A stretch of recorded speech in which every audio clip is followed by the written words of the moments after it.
Well, there's no truth about that. No? Actually, there are some quarters who are proposing that Sharbe be transferred to the other side, no? To the Makima side. But for this year, period, sa gumasa pa rin.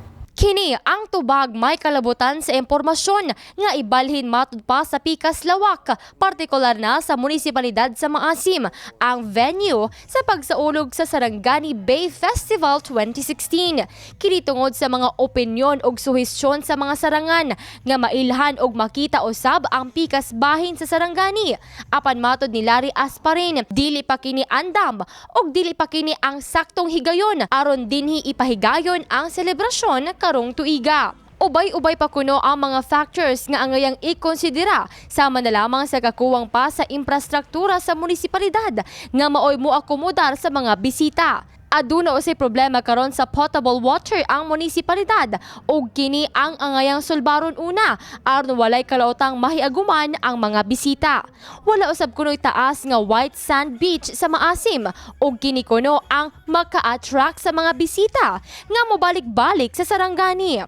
Because Gumasa is ready for now, and the basic infrastructures that will serve our tourists well is all there. No? We have the best road, we have lighted the area, may source of water tayo, and the peace and order is stable.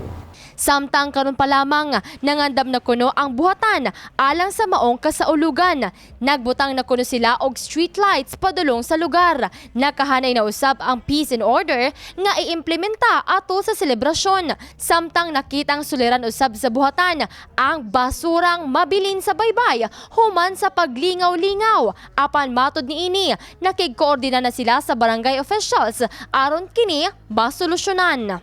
Hindi naman kami majikero nga right after ng party. The last night ng party, whoop, wala ka agad. Of course, we are partnering with the barangay LGUs regarding that matter. We are deploying hundreds of, shall we say, environment watchers. Hindi naman mga sweepers.